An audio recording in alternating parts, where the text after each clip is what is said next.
Hello,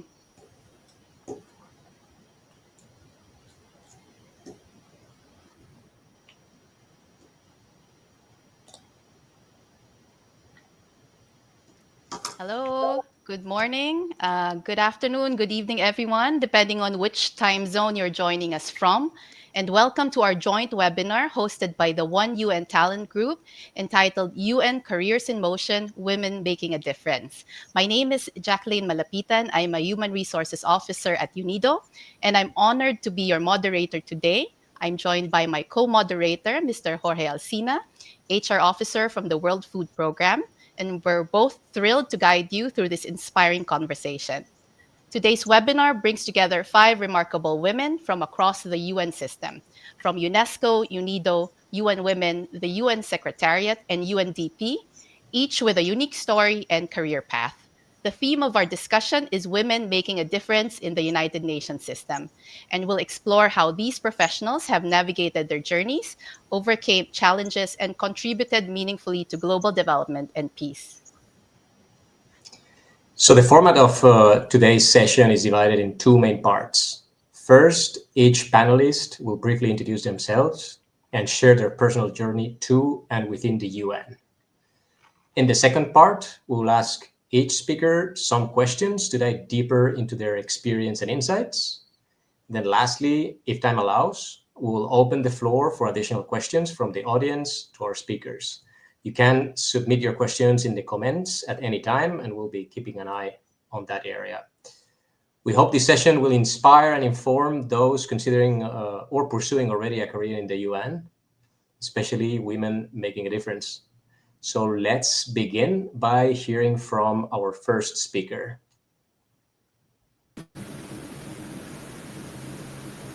Hello, everyone. Very nice to be here. Thank you very much for joining us today. I am Rita Aguiar. I'm talking to you from Santo Tomé and Príncipe. It's a very small island country in the middle of the Atlantic Ocean. I work here as a program analyst for UNDP, which in fact means I lead the program in inclusive economic growth. So I have 2 minutes to introduce myself. And I will start with the beginning. Since very young, I've been a volunteer. I've been working closely with the people living on the margins of society. So then I decided to study economics because I wanted to understand how the world works, how people organize themselves in a society. I remember I was in doubt whether I studied sociology or anthropology, but then I wanted to get to practical terms in how our society is organized. So after having finished my bachelor and master degree in economics, I had my first job as a European affairs consultancy. I worked there for 3 years, and then I was kind of disappointed with the amount of time that your job takes you. I could not dedicate so much time to volunteering, so I realized I have to bring those 2 ambitions together in my job, in what I do daily. So that's when I packed my bags and I went to Guinea-Bissau. I worked there as a kind of a local CFO of an NGO. Then I became country representative of another NGO working with entrepreneurs and economic inclusion. And there I had the opportunity to move to Santo Tomé and Príncipe, where I've been now for 3 years. And we're doing this role that I perform right now. Meanwhile, I had 2 kids. I'm on the way to the 3rd kid, so I also build my family, and I'm happy to say that I enjoy both parts of my life, my family life, and I so much enjoy what I do as a job. So thank you very much. This is a brief introduction of myself, and I hand over to our next panelist that I look forward to hear. Hello, everybody. It's a pleasure joining you all in this conversation. I'm Anna Parini. I'm originally from Italy and currently working with the UN Women in the humanitarian team in Geneva. And thanks, Rita, and congratulations for your family and the 3rd child on the way. My studies were very different from what I'm doing now. I study philosophy I was ready to continue my research and across some European university where I started to work. And then I had a bit of an epiphany, thanks to some volunteering experience in Eastern Europe. And I decided to go back to study and doing a European master in management of the development and management of programming. That led me to have a fellowship to do some work, research, and I decided to go to Eritrea to do a research on at that time, and we're talking about many years ago, on the reform of the education system. And then while there, I started to connect with people, and I started a bit by chance to start to work with my government as a development officer in the Italian Cooperation office there. And then I moved to other countries, from Eritrea to Djibouti to Morocco. And I joined first the UN and UNICEF in Liberia in a time of post-war election. From there, then first as a consultant, and then as a temporary assignment, I move around in different countries and with different agencies from UNDP and in New York.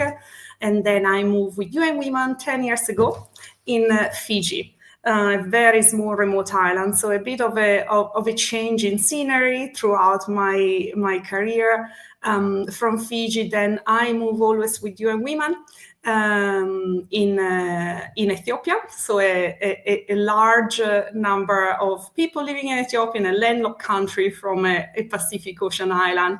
And at that point, I was with all my family, with 2 kids already growing up. And 3 years ago, I moved to Geneva. So now my kids are now adolescents. They pose a bit of a challenge as well, together with the humanitarian work and amazing colleagues that I'm supporting throughout the globe. So this is me, and I'm very happy to be here. Looking forward to hear your question. Pass the floor to Adina. Thank you so much, Anna, and it's really nice to be here. And hello to everybody who's tuning in. So my name is Adina Trunk, and I am the Chief of the Executive Office for the Communication and Information Sector at UNESCO, which, just as a little parenthesis, doesn't mean that we work on communication-related matters, but actually on issues that have to do with freedom of expression, safety of journalists, media development, digital transformation, and so on. I'm really excited to be here, I must say, because compared to our other panelists, my journey within the UN has just started. And by just, I mean maybe a year and a half ago. Because actually, so I'm a political scientist by training, and I specialize in European studies. And the reason for it is because I always felt that, originally coming from Romania and having experienced maybe the dictatorship's close hand, I really wanted to get involved and work with democracy and human rights issues. And that's what I've done my entire professional life. So I always felt the need to work for a cause and a purpose that is close to my heart. And so after my studies, so as I mentioned, I studied European studies, I always thought that I would end up working for the European Union and maybe in Brussels. So, and also because I love languages and I lived all over Europe more or less. But then my first jobs were actually in Sweden, where I was based before moving here to UNESCO for 30 odd years. So I'm a Swedish national. And there, one thing led to the other. I worked for a women's organization linked to the parliament with political parties. And then increasingly, I got involved in working on democracy issues. And that also led me then to my first job in an intergovernmental organization, which was International IDEA, which is an intergovernmental organization essentially just working on democracy and elections and human rights. And I mean, my entire professional journey has really been driven by this desire to make a difference and to maybe give back to some of the people that I could have been one of them, but I was lucky enough to then grow up and to live in a country that was a full-fledged democracy. So this was a bit my driving force. But throughout all of this, I also built a family. I have two children that are now also at the beginning of their teenage years. And it was with them that I moved to UNESCO last year, where so this was a big change for us as a family, and also for them, of course. But I must say, listening to all these stories, I really feel that you can have it all. You can have a rewarding career and a family life, but it takes a lot of work. And my God, have I worked to get here. Very happy to be here, as I said, and now I can see that it's time for Rana to join. Great, Adina. It's been such a pleasure listening to all of you, and there's so much that we all share, I feel. So I'm Rana Ghonaim. I'm the director of the Division for Energy and Climate Action at UNIDO, the United Nations Industrial Development Organization. And what brings me here is already, like actually some of the colleagues who spoke, I came across the UN at a very early age. So I'm originally Palestinian. I grew up in Lebanon, and I'm Egyptian by nationality. So, UN it was really very present for me growing up, and I've always aspired to work for the UN. I had a passion for environment, and I always loved being in nature. Hanging out with my friends in nature was always something I did. And so also growing up, I really liked scientific topics. So biology, chemistry, physics were some of my favorite subjects. So when I came to study, at that time, probably you're talking about 27, 28 years ago, environmental science and environmental development was something that in our part of the world was almost like AI now. So really, there was not really a very big job market, and everyone told me, why are you studying that? But I really had an aspiration and a thought that this is where I can make a difference, bringing the knowledge that I gained from my university and studies and bringing it into global action through the UN. So I started working for UNIDO in Lebanon. So right after university, I started working on surveying industries. So simply visiting industries to create surveys and that analyze their environmental footprints. And a year later, I was also very lucky to join then headquarters. It's been 25 years now that I'm here. Amazing how time flies. And I would have to say that the motivation continues, and because going back every time and seeing the impact that we have through our programs on the ground has been a very big source of motivation. So in my career, I always strived for doing better for the communities we work in, doing better for the countries that we work in, and I feel that I've always stepped up. And this is where I was also able to create this career.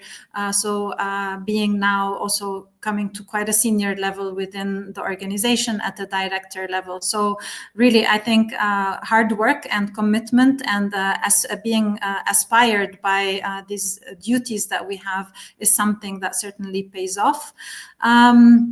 I also do have two kids, and my son is turning 22 over the weekend.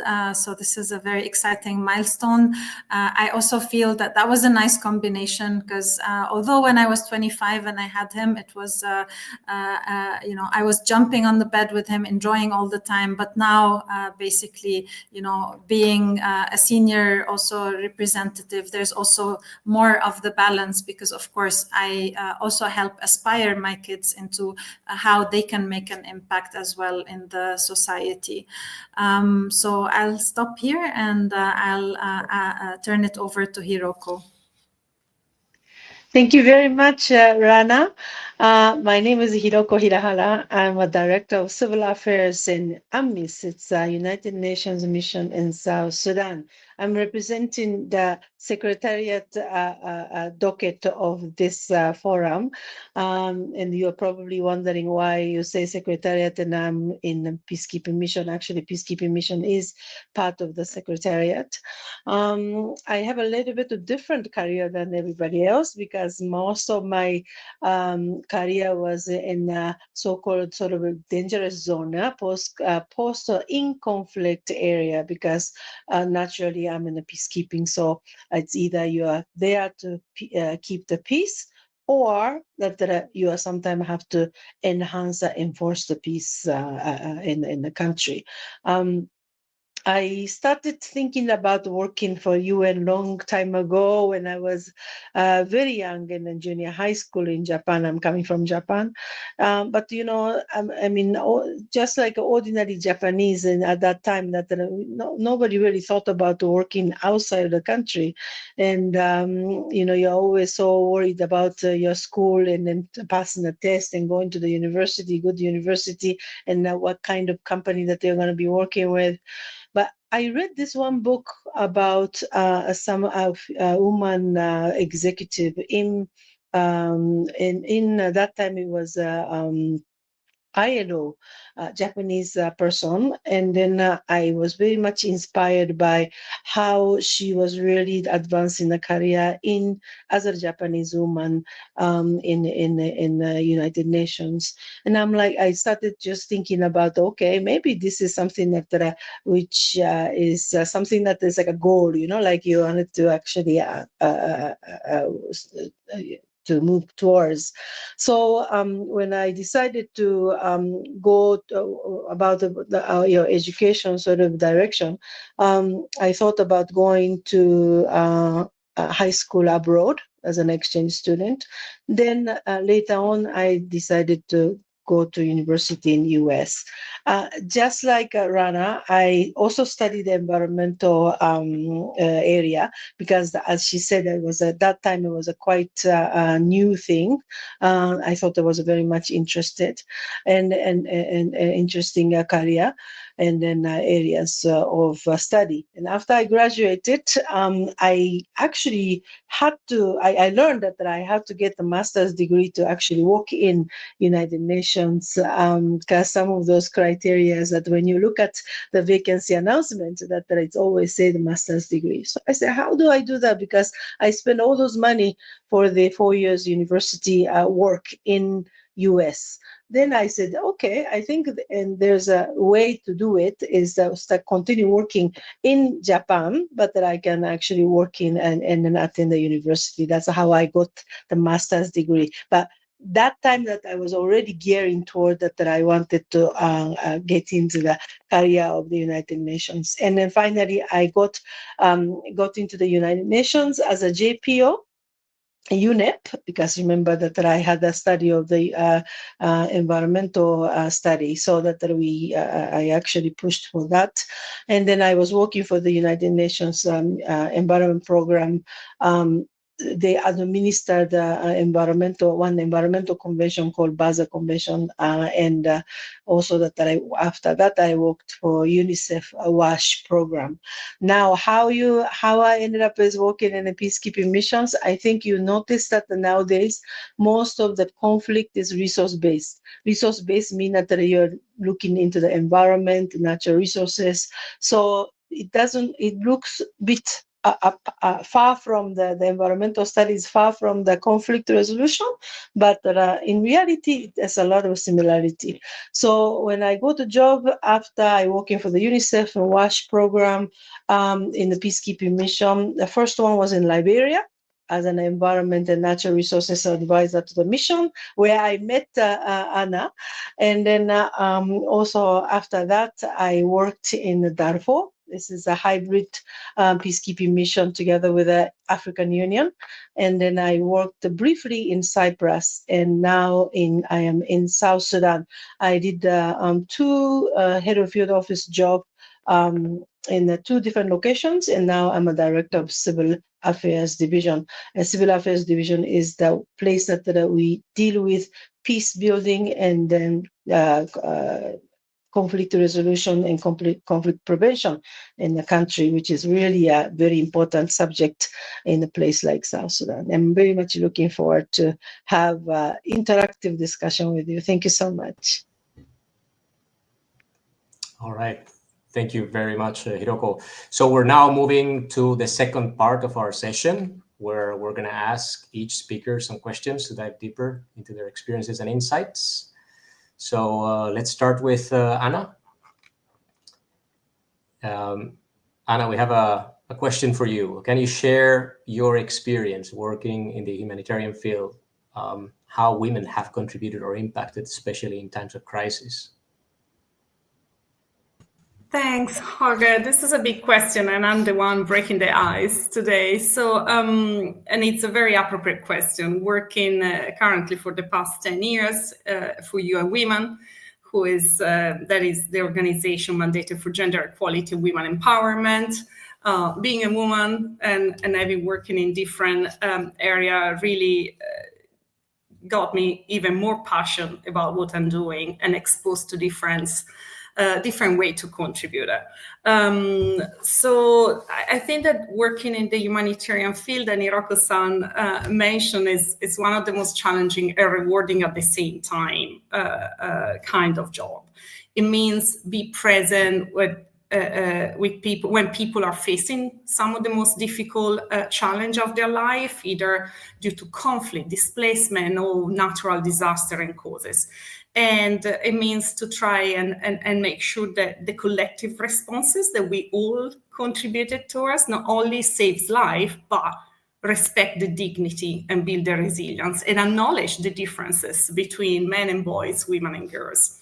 As a humanitarian specialist in the different country where I work, I really saw the difference then a woman working with the United Nations, with civil society organization, women in the community and women affected by disaster can make the difference, and how differently impacted they are by either humanitarian or developmental problem.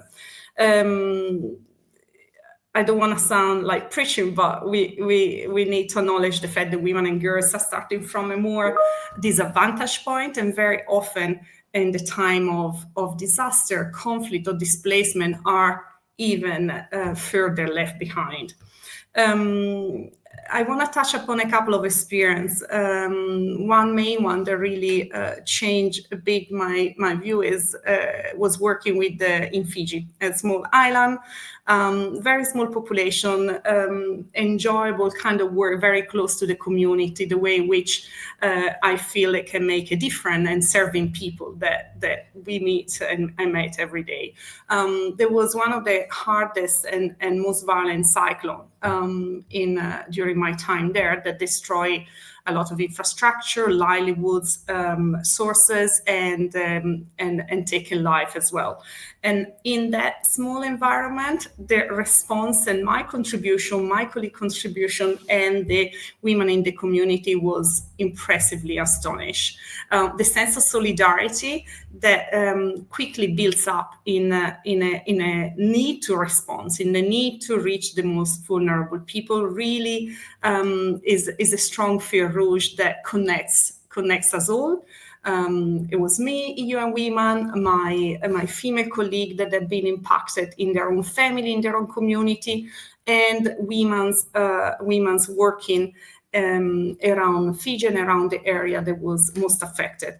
I think that the recognition of all of us in looking at the more comprehensive perspective of the different needs that the woman have in that moment in time is not only save the life or save the house, but it means protecting women, make them feel heard, listen to their point of view, and listen to the point of view not only because we need to listen to both men and women, but very often the perspective that women has in their own community is much longer term. It builds resilience and is more sustainable. And me as a connector, I learn as much as in every other country. I making the connection and sharing the classes has been much more rewarding listening to them and growing in my own career. And then move into Ethiopia, very different setting. And during my time in Ethiopia, I spent a bit more than 4 years there. There was everything and more. Severe drought due to climate change, interacting conflict and a very harsh civil war in the north of the country. And again, seeing the women making a difference, knocking on the door, being very loud and resourceful in terms of offering solutions that others couldn't think, or in terms of highlight the aspect on their life that they've been impacted and they couldn't be ignored because they are as part as everybody else of their community. I think that I really learned many things, and I grew up in my career building up this very strong sense of solidarity, this very strong sense of serving people, great humility. I probably learned much more than I share. I was more a connector. So from the career perspective, working in this field has definitely taught me humility and resilience. Humanitarian work is about partnership. There's no single organization, agency, or person that can do that alone. It requires working close to community, be inclusive in the way of working, and especially with women whose voices are very often marginalized. So it showed me how to invest in women as a higher return in terms of staff and in terms of also people we are connected with. So to anyone considering a career in the humanitarian, well, just to know and let you know that it's demanding, often, very often unpredictable, and sometimes heartbreaking, because you're faced with the most difficult situation, horrific at times, where humanity has been forgotten. But it's also very, very deeply meaningful. So every time that we see a woman thrive, rebuild their livelihood, rebuild their family, feeling safe and protected, or see your colleagues moving and making a career within the organization, it's a great sense of fulfillment. So I pass it back to you, Jorge, and I'm looking forward to your question and clarification that our audience might have. Thanks. Thank you so much, Anna. Thank you for giving us some personal perspective there on those situations that you've been living through. That's extremely interesting. We'll go back to you potentially with our next block if we have time on Q&As from the audience. Now let's move to Adina. We're gonna go. We have a question for you, Adina.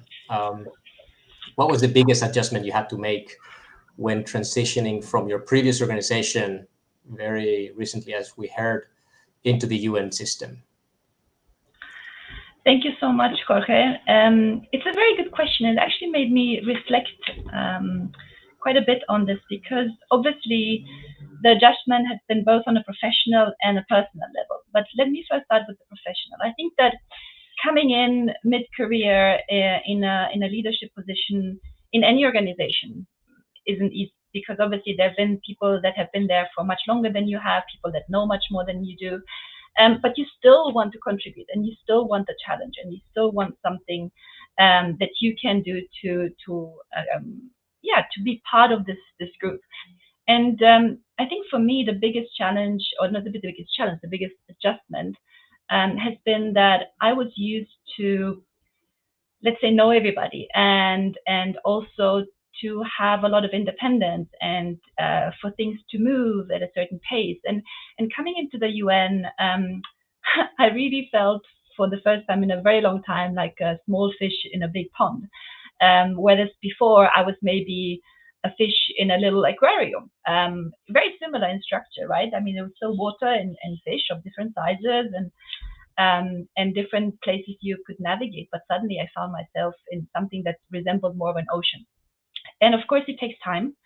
And there, I think that you have to be both patient with yourself, but also hopefully to have patience from the people around you that have been there for much longer and maybe have forgotten what it is to be new on the job. So I think on one hand, I was used to things moving much quicker. I was used to a different hierarchy that was essentially non-existent. And I noticed that in the UN being the UN and reuniting so many countries, of course, there is a slower pace, an inertia that has been persisting for a very long time, and that I had to get adjusted to. I had to get adjusted to the hierarchies and the processes and the time it took to move things, but also maybe a certain resistance to change anything that has worked for a long time.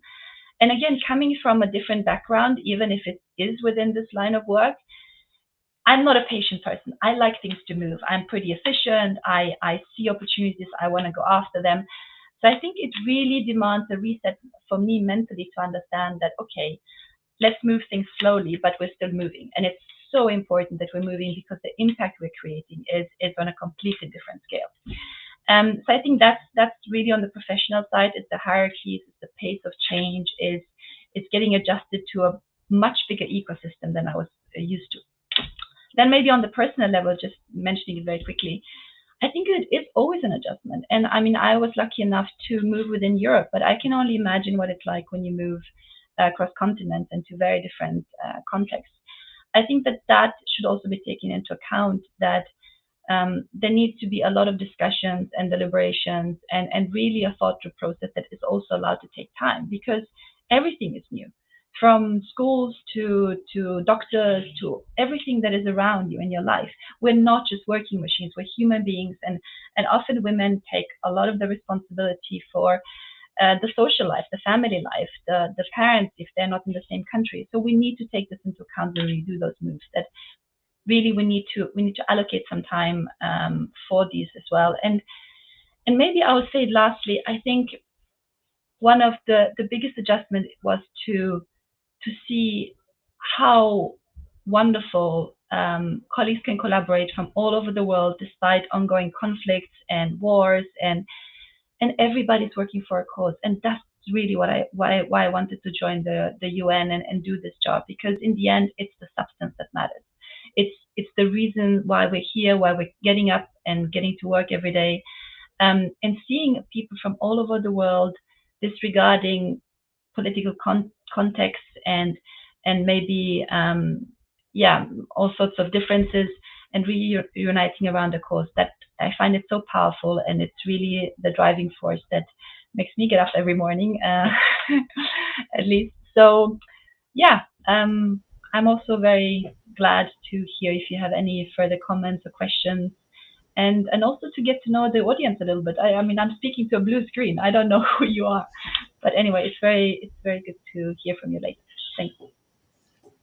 Thank you so much, Adina. So I think this is going to be inspiring for many, because I believe there is some misconception about having a career in the UN system where you just need to join the UN early on in your career, which can definitely be the case. But you're a living example of someone having a successful career outside of the UN system and then joining in a leadership position. And obviously there is some adaptation period, and there's all the specific mechanics of the UN system and the dynamics that may be different, but it can be done. You've been successfully doing it for a few months now, and then as well the personal side, that perspective of the importance of considering as well allocating some time and effort for the family and your personal environment as well, to adapt to your new role in the UN. So, well, we may follow up on this with questions from the audience later on. Let's move now with Rita. Rita, we have another question for you. And it is, what advice would you give to female professionals who are at an early stage of their professional journey to build up their experience and expertise towards a career in the UN system? Advice, I'm 34 years old, so I don't see myself in a position as giving advice to others, but I do have this experience. So 8 years as a development practitioner, which is what I am to the core. So I'm not a humanitarian. I'm not in a humanitarian sector. I'm not a diplomat. So I'm a development practitioner, and that comes with a set of skills and the way I am and how that translates into skills. So my advice, my very first advice would be to know yourself and what drives you. I met so many different people in this organization. The people I see will be the diplomats and the leaders of, for instance, my country office. Um, so they know about politics and about how connecting with the other people and I don't know, the prime minister of the country, the president. There's like more science people or more geeks, and this is a global organization, so you need data, and it's all about the data. So you really need those people to have them on board. So, and then it's really different personalities and really different motivations, right? There's people with the family, my situation, and people without family and more into their works and into their what they're doing, like in their job, which is okay, and it's very interesting that we can combine all that in one organization. So I would say be mindful of who you are and what drives you. And that may sound like a cliche, but in fact, in an international career, in international organizations such as in the UN system, you for sure you'll be faced with a lot of difficult decisions. Whether you move to a country where, for instance, there's no healthcare for your kids, so that's a hard decision, and if at the same time you want a family, this is my situation. So it's a difficult decision. So you really have to know what drives you, and if you really want to be there, you have to decide whether you go to a country that is in conflict, and that's also a difficult decision whether you stay close to your parents or not. So that's those difficult decisions will appear, and sometimes you can even get a bit lonely because you're moving around. So you might also decide to stay, which is always an option. Um, so this is my advice, like to know yourself. And so the steps I would recommend for anyone who is applying and who is thinking about building their career in the UN system. I'm not giving like specific tips on how to do your CV or something like this, but really to be now who you want to be in the future. So I remember when I was studying, and I was using a lot of my time, maybe 50% of my time to volunteer. Um, and my colleagues, sometimes they had better grades than I did. I must admit, sometimes I was not the best student, but I was already doing what I believed I was supposed to be doing. And then somehow that drove me to be where I am now and being this development practitioner. I don't think I would have the skills that I have, like the social skills, the soft skills, if I hadn't had so much focus also on building those. So if you're a person that likes to study, and if you want to be that person, just start to be that person now. It's not something you will do in the future, that you will become another person in the future. So just do it, and then that will lead you to where you want to be. So I think that would be my advice, as much as I can give. So back to you, Jorge. Thank you, Rita. Can I ask you a bit of a follow up on that part where you were mentioning that you will face difficult career decisions when it comes to go to certain places or not, and so on. And these are decisions that impact obviously you as a professional, but as well as a person, and on the personal life. Your life will significantly change depending on where you go. But as well, if you have a family, that will have an impact in your family. So is there a way so far in those decisions you have taken so far, an approach that you have taken to consider those opportunities and where you decide whether to go or not? Mm-hmm. So for me, family-wise, so I didn't think I was this person who would have 3 kids. I didn't see myself as that person initially, so that I didn't actually plan for it. And then when I realized that I was that person, I was kind of seeing myself as also that person. And then I had to take the decision of whether I want to drop one of my dreams or not. And so I think even was Adine that also shared that it is possible to have it all, but you really have to have a focus and to know and to balance out the decisions, like what's the risk that I'm taking here. For instance, in my case, so I was pregnant in a country without health care. So it's I needed to travel a lot. I needed to check on my health and the baby. I need to travel for the birth of my 2 kids, and so that was that there was a lot of organization, there was a lot of logistics into my family, and how I could manage that with doing what I love to be doing. So that's the balance is definitely not easy. There were some other things that I had to put on hold. So things that are, I don't know, I don't party hard so much as I used to, and I like it. I don't know. It's a simple thing, but it's sometimes you have to look at who you are, what you value the most, and then just go for it, and it's possible. Mm-hmm. Thank you so much, Rita. Now we're moving on to our next question for our next panel member, Hiroko-san. We have a question for you.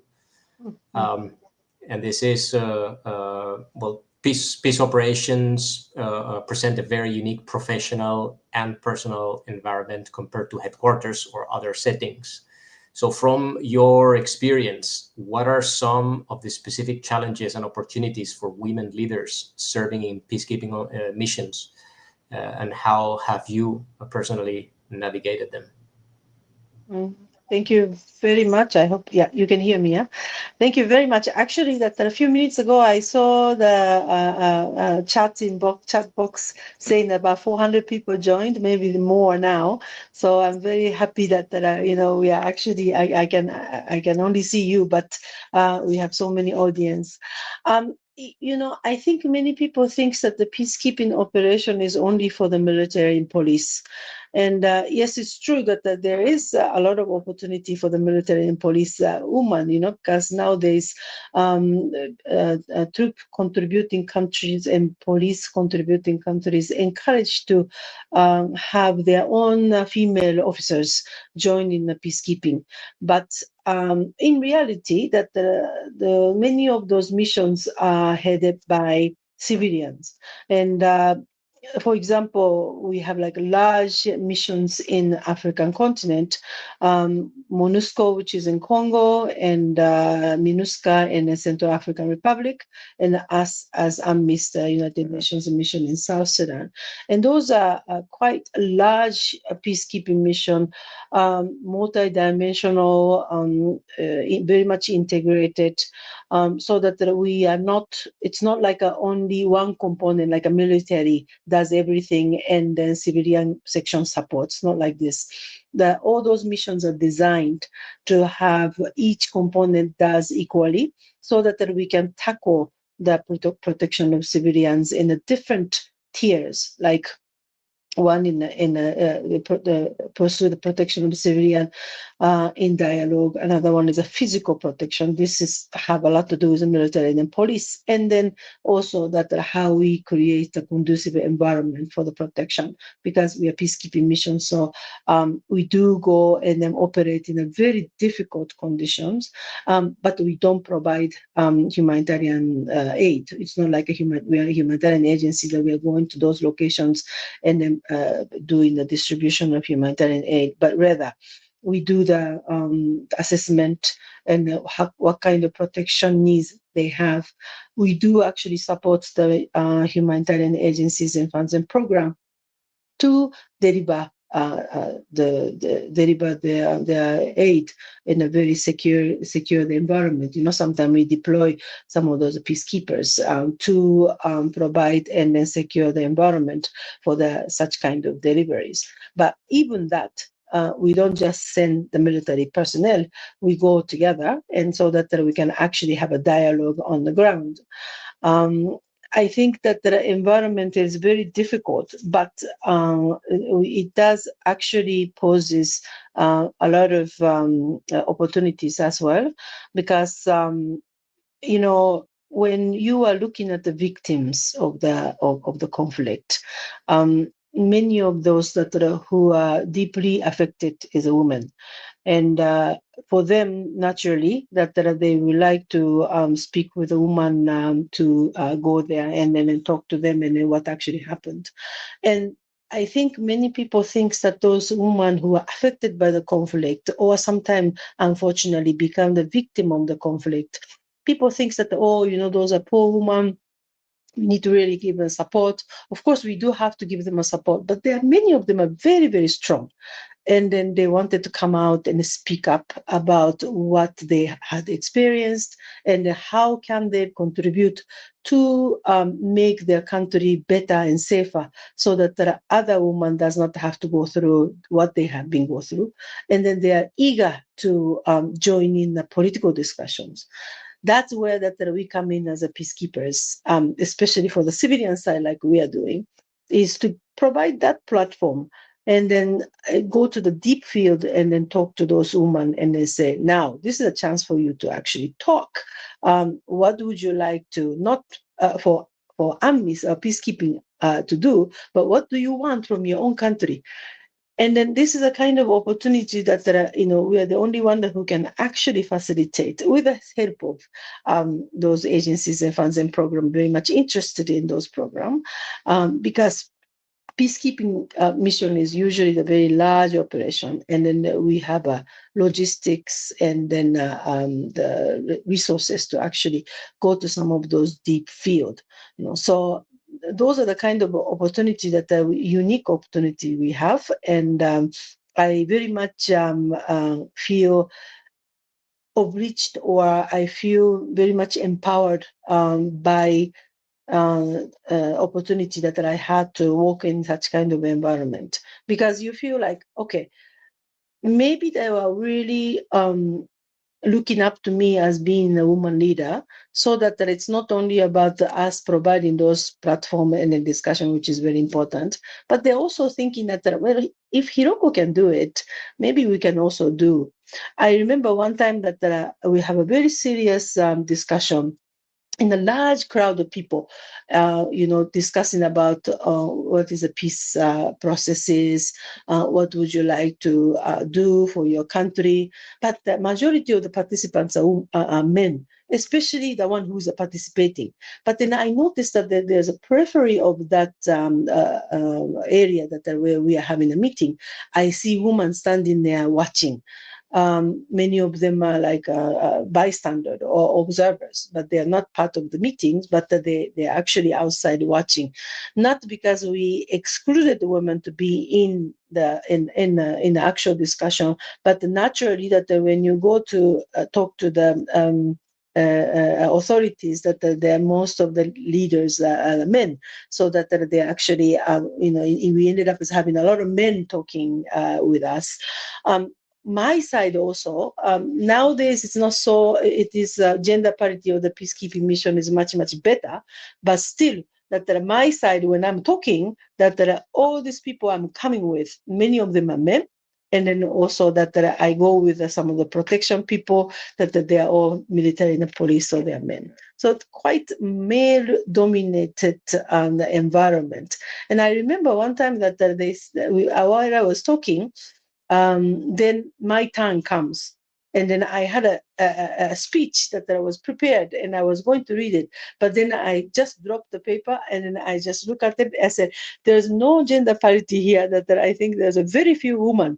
But let me tell you something, that this is a large peacekeeping mission that we have in this country, and I'm the boss, And all the women outside, they are watching, was clapping and then, happy and start singing. And this is the kind of things that when I remembered that, well, maybe it's not about the job I'm doing only, but that me as being a woman and being a woman leader, and then talking, in front of people itself, it becomes very interesting, or very, very encouraging figure, or encouraging, the things for those people that we are serving. I think for the challenges, obviously, it's very difficult situation. So work-life balance is it's very difficult to achieve. And then those are the kind of things that anybody who is very much interested in peacekeeping mission is the one that really have to think about it, what you really wanted to do for your own personal life, including the family establishment of the family. Thank you. Thank you so much, Hiroko-san. It's It's really very interesting to hear how working in such challenging conditions and environments presents some challenges, but definitely, from a woman perspective, brings some opportunities as well. And that impact that your work as a woman leading such operations in those environments, the impact that has on the other side in the communities in which you operate, that's amazing. So thank you so much. We move on to Rana, and this is a question we have for you. Afterwards, we have a couple of minutes for some questions from the audience. Let's go with your question, Rana, and then we move on to the questions from the audience. As a woman with a strong background in technical and industrial fields, what advice would you give to other women in STEM who are interested in contributing to the work of the United Nations? How can they leverage their expertise to make a meaningful impact? Thanks, Jorge. And again, super inspired by all the leaders that spoke already. Now, specifically on this, I just want to say that there's multiple ways in which women in STEM can contribute to the work of the UN. In our area, for example, for young women, there's a lot of groups like the SDG 7 Youth Constituency. So, I mean, the SDG related to energy. And then there's also student energy. So there's multiple groups that are involved in bringing also views from young people, from women as well, into some of the work in the UN, including the review of SDGs. So being involved in the UN on a scientific field does not only mean employment, and I just wanted to bring that up as well. There's also, for example, a body that we run within UNIDO that advises the Secretary General on technology issues for energy technologies, the Council of Engineers for the Energy Transition. So really enrich your experience as well with some of those advisory roles in which you can engage with the UN, not only in an employment contract, but also through contributing to this bigger cause. Now, reflecting a bit on also, especially if you would like to pursue more like a career within the UN, I also absolutely share what was being said in terms of identifying your main motivation. But I think there is a need as well for understanding, the UN. And I think, Rita, you're the one who said development. Indeed, so there's development, there's peace, there's humanitarian. Identify to which cluster do you want, understand the work of the different agencies, and then look into what kind of a role do you want to play. Because, for example, yes, I am a woman in STEM and I do work in this field. However, to be a leader in my space, I have to sharpen a lot my other skills, because it's not only about understanding the technology, but it's also about negotiation skills, because a lot of the work we do is also about bringing ambition, so countries to create certain commitments, for example, on climate change or others. It also relates to leading a team, and so complementing already your scientific background with learning, because for me, learning is always a journey. We need to always keep on learning and evolving and building those skills that you need to really evolve in your career. And I think essentially the biggest problem we have is also that we don't have enough women in STEM, and this is something that is starting at a very young age already.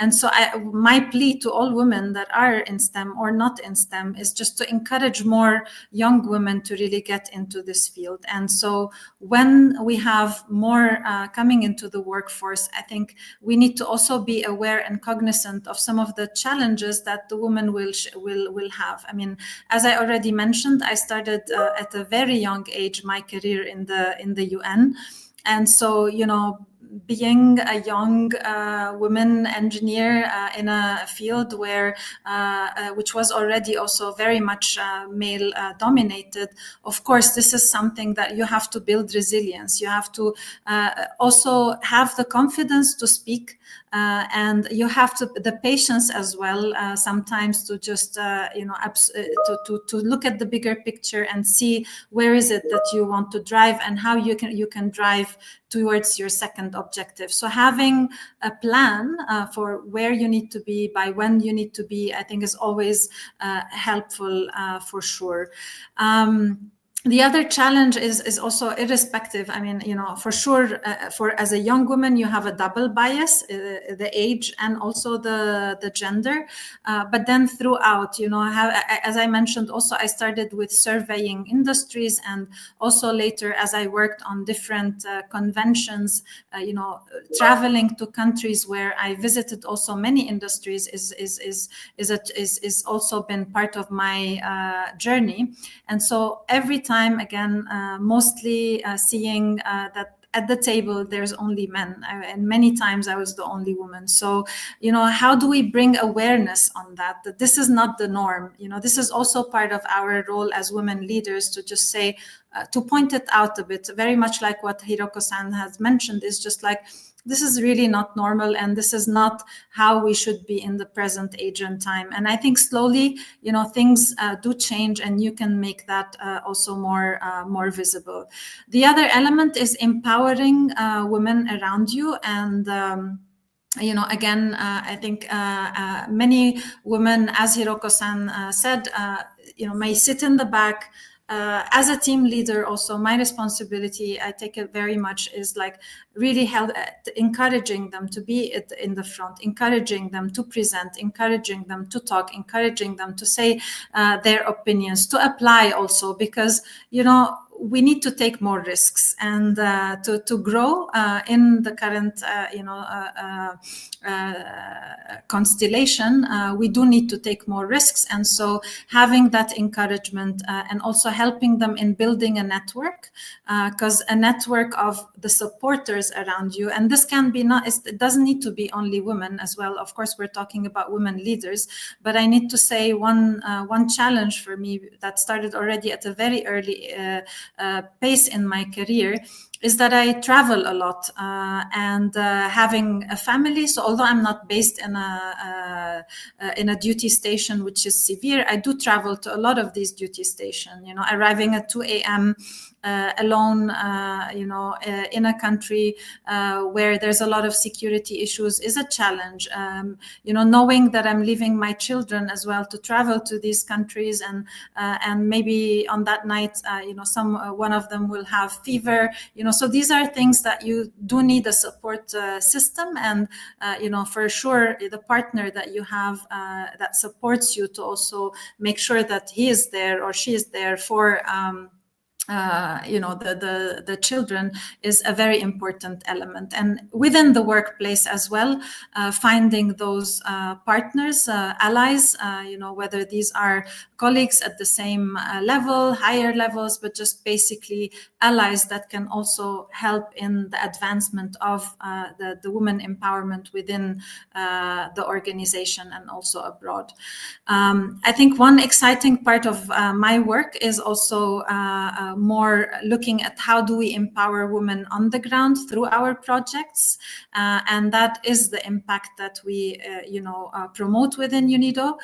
So in all of our program, we do establish gender baselines for our work. So if we're delivering a training, if we're delivering infrastructure, we always have assessments that demonstrate what are the implications for women, what is the baseline, and what are our targets in terms of enhancing gender equality. And just to give you an example, we do promote innovation and the role of women in innovation and creating new startups that help deliver clean technologies in developing and emerging economies. And when we first started the program, we really did not see much appetite from women to apply for this program. And we thought about how to design the program in a better way, built a lot of connections with grassroots organizations that work on women organization, and started a category for women-led businesses. And this made a big difference Of course, over time, so within 3 to 4 years, we really started to see almost the same level of applications coming from women-led businesses and men-led businesses. And in the meantime, we also have many inspiring stories about women that are leading the development of technologies on the ground and helping in introducing them in developing and emerging economies. So yeah, I think essentially, this is what I had to share for now, but happy to address other questions as we go about. Thank you so much, Rana. That's, I'm sure, very inspiring for our audience. And if I can sort of go back to some of that advice that you shared, we could basically say that the winning formula is complementing your scientific skills with those other important interpersonal and negotiation skills that are really critical in roles in the UN. And then together, along with that, build patience, resilience, and have clear where you want to go. So craft your path, which may be different from others, and is unique, and take more risks to grow, which is important as well. Hopefully, finding supportive leaders like you, that will be possible for many. So thank you so much for sharing your perspective. Now we're moving on to our next and last part. I think we can spend at least a couple of minutes maybe with a couple of questions from the audience. Jack, over to you. Thank you, Jorge. Colleagues, thank you for everyone who's been putting their comments in the chat. To field some of the questions to our speakers, maybe let's start with Rana. Very briefly, Rana, how does the UN promote women's leadership and address gender bias in hiring or in promoting women?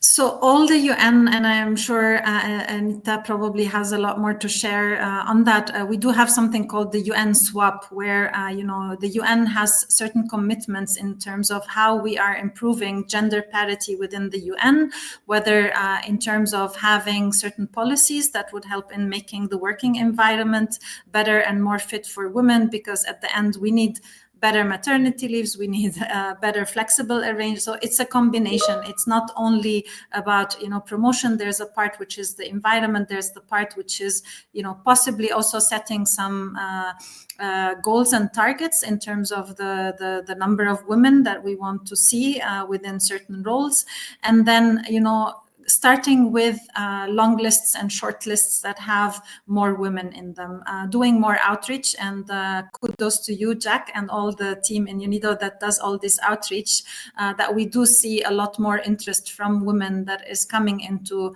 the UNIDO pools. And so, there is an element as well of making sure that we do reach out more for women to know about these jobs. Great. Thank you, Rana. And then for Anna, we have several comments on those who want to work in disaster risk reduction, post-disaster reconstruction, or resilience in general. So what do you think are the skill sets that are important for those who wish to join the UN in humanitarian field, especially as a woman based in a challenging duty station? That's a good question.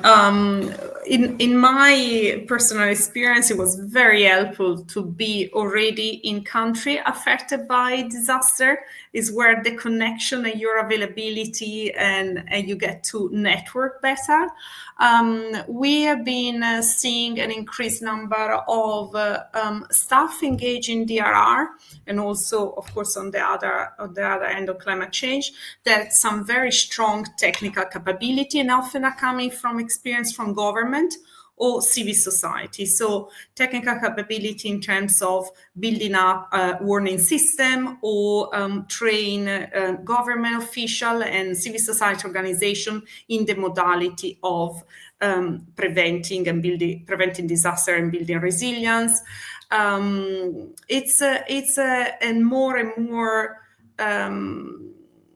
call for this expertise, as many crises are compounded with natural disasters. So I think that there will be more call for that and more opportunity, of course, not only with the specialized agency doing DRR like UN DRR, but also across other organizations from UN Women and others working in the field.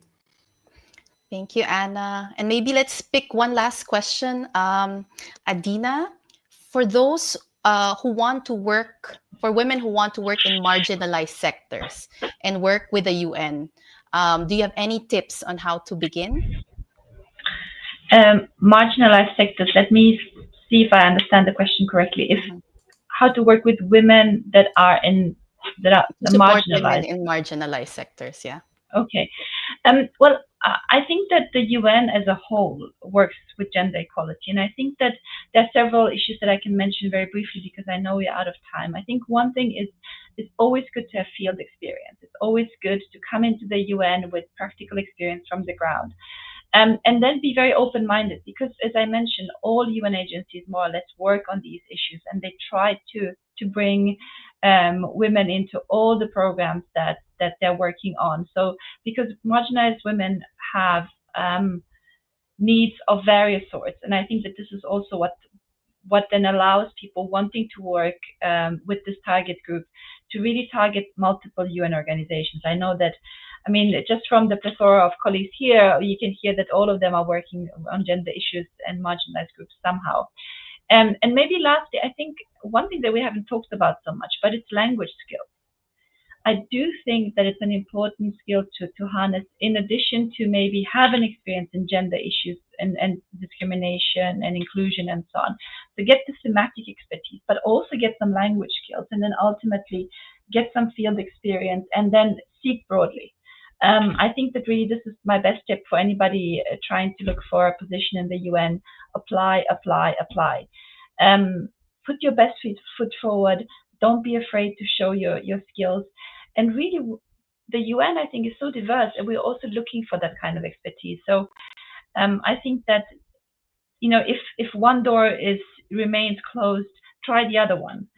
Don't give up. We need more women who have that willingness to contribute. Thank you, Adina. I think that's a very good tip, especially for somebody working in recruitment. I think people just need to keep trying to apply because there may be just one vacancy now, but to get practice whenever you get the chance to be interviewed is already, you know, a big step. At this point, thank you, colleagues. I'll pass the floor to Jorge for some closing remarks. Yeah, so thank you, everyone. We're now coming to the end of this inspiring session. I would just like to thank our 5 incredible panelists, Rita, Anna, Adina, Rana, Hiroko-san. Thank you very much for sharing your powerful stories.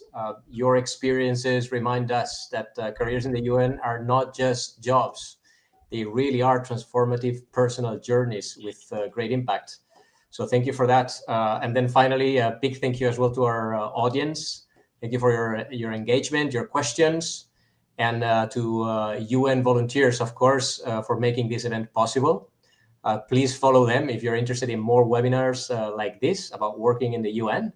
We're leaving the link for registrations there in comments. So to all, thank you so much and have a wonderful day wherever you are in the world. Thank you. Bye. Thanks. Bye. Thank you. And thanks to the moderators.